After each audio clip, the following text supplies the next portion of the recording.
Siapa yang mengkhianati Diponegoro? Fakta di balik Perang Jawa. Halo guys, kembali lagi di channel Sukses TV. Kali ini saya akan membahas tentang Diponegoro. Sebelum videonya dimulai, alangkah baiknya jika di like dan di subscribe. Perang Jawa yang berlangsung antara tahun 1825 hingga 1830 adalah salah satu perlawanan terbesar terhadap kolonialisme Belanda di Nusantara. Dipimpin oleh Pangeran Diponegoro, perang ini bukan sekedar pertempuran militer, tetapi juga sebuah perjuangan ideologis yang melibatkan perlawanan terhadap penjajah, penindasan, ekonomi, dan penghancuran tatanan sosial yang selama berabad-abad telah mengakar dalam kehidupan masyarakat Jawa. Namun meskipun perjuangan ini begitu heroik dan mendapat dukungan luas dari berbagai kalangan, perlawanan Diponegoro akhirnya berakhir tragis melalui sebuah pengkhianatan yang mendalam. Pertanyaannya adalah, siapa yang mengkhianati Diponegoro dan bagaimana kisah ini berakhir? Pangeran Diponegoro lahir pada 11 November 1785, merupakan putra dari Sultan Hamengkubuwono III dari Kesultanan Yogyakarta. Meskipun berasal dari keluarga kerajaan, Diponegoro memiliki pandangan yang berbeda tentang bagaimana sebuah kerajaan seharusnya dipimpin. Berbeda dengan bangsawan pada masa itu yang lebih memilih untuk tunduk pada kekuatan kolonial Belanda demi mempertahankan kekuasaan mereka. Diponegoro merasa bahwa penjajahan Belanda telah merusak tatanan sosial dan agama yang selama ini dijunjung tinggi oleh masyarakat Jawa. Salah satu titik awal ketegangan antara Diponegoro dan Belanda dimulai pada tahun 1825. Ketika Belanda memutuskan untuk membangun jalan raya yang melintasi kompleks makam leluhur Diponegoro di Tegalrejo. Bagi Diponegoro, ini adalah sebuah penghinaan terhadap warisan leluhur adat Jawa. Ketidakpuasan ini diperburuk oleh kebijakan pajak yang semakin memberatkan rakyat, dan juga oleh praktik korupsi yang dilakukan oleh pejabat-pejabat Belanda yang semakin menggerogoti ekonomi masyarakat. Namun ketegangan ini tidak hanya disebabkan oleh masalah administratif semata. Di balik kebijakan-kebijakan tersebut ada ketidakpuasan yang lebih mendalam dari sebagian besar rakyat Jawa terhadap keberadaan penjajah yang telah berlangsung selama lebih dari 2 abad. Diponegoro merasa bahwa meskipun kejayaan di Jawa masih ada, kekuasaan mereka telah terkekang dan dijinakkan oleh Belanda. Bagi Diponegoro, perlawanan ini bukan hanya tentang membela harga diri atau keadilan, tetapi tentang membangkitkan kembali kebanggaan dan martabat bangsa Jawa. Sejak awal perang, strategi Diponegoro sangat berbeda dari para pemimpin pemberontakan lainnya. Ia memilih untuk melancarkan perang gerilya dengan melibatkan rakyat secara langsung dalam perjuangan. Ia menyadari bahwa hanya dengan melibatkan masyarakat dan ulama, serta memanfaatkan medan yang tidak familiar bagi pasukan Belanda, ia bisa mendapatkan keuntungan. Diponegoro mulai memimpin perang dari desa ke desa, mendapatkan dukungan dari rakyat biasa yang merasa tertindas oleh kebijakan Belanda.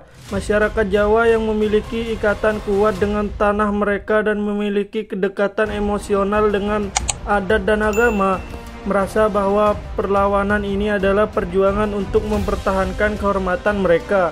Dengan bantuan para ulama dan tokoh masyarakat, Diponegoro membangun aliansi yang kuat dengan berbagai lapisan masyarakat. Keberhasilan awal pasukan Diponegoro dalam pertempuran melawan pasukan Belanda sangat mengesankan. Pasukan gerilya Diponegoro mampu mengalahkan tentara Belanda dalam beberapa pertempuran besar.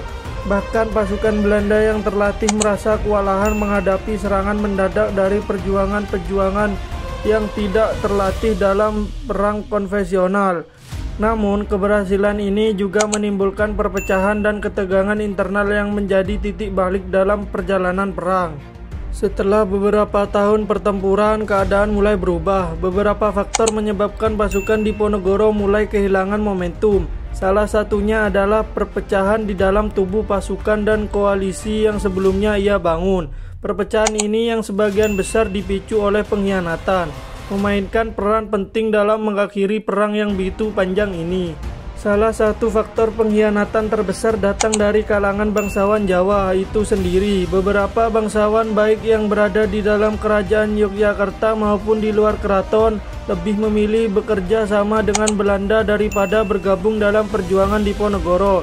Mereka menyadari bahwa jika mereka terus mendukung perjuangan ini, mereka akan kehilangan kekuasaan dan kekayaan yang telah mereka nikmati selama masa kolonial.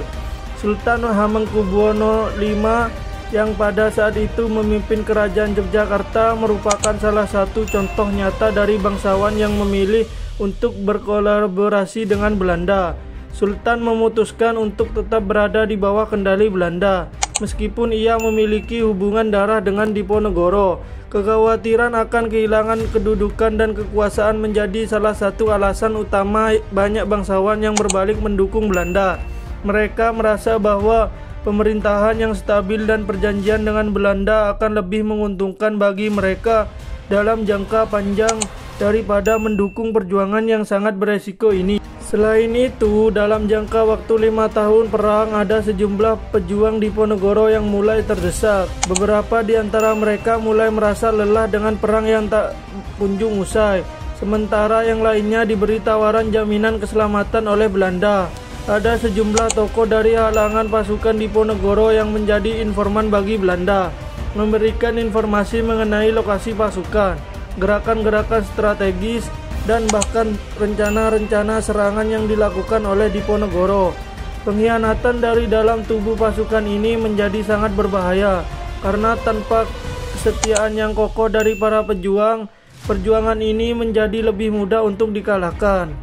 Belanda yang semakin terdesak oleh kekuatan pasukan Diponegoro tidak hanya mengandalkan taktik militer, tetapi juga mulai menggunakan diplomasi untuk memecah belah pihak-pihak yang mendukung Diponegoro melalui strategi benteng Stettel, yaitu membangun benteng-benteng kecil di sepanjang jalur pergerakan pasukan Diponegoro. Belanda berhasil mempersempit ruang gerak pasukan Diponegoro. Namun yang paling licik adalah langkah diplomatik yang dilakukan oleh Belanda untuk memanfaatkan perpecahan internal di tubuh pasukan Diponegoro. Pada tahun 1830, Belanda mengirimkan surat undangan kepada Diponegoro untuk melakukan perundingan damai. Diponegoro yang tidak curiga dengan tawaran tersebut menerima undangan tersebut dan setuju untuk bertemu dengan pejabat Belanda di Magelang. Namun pertemuan tersebut ternyata adalah sebuah perangkap.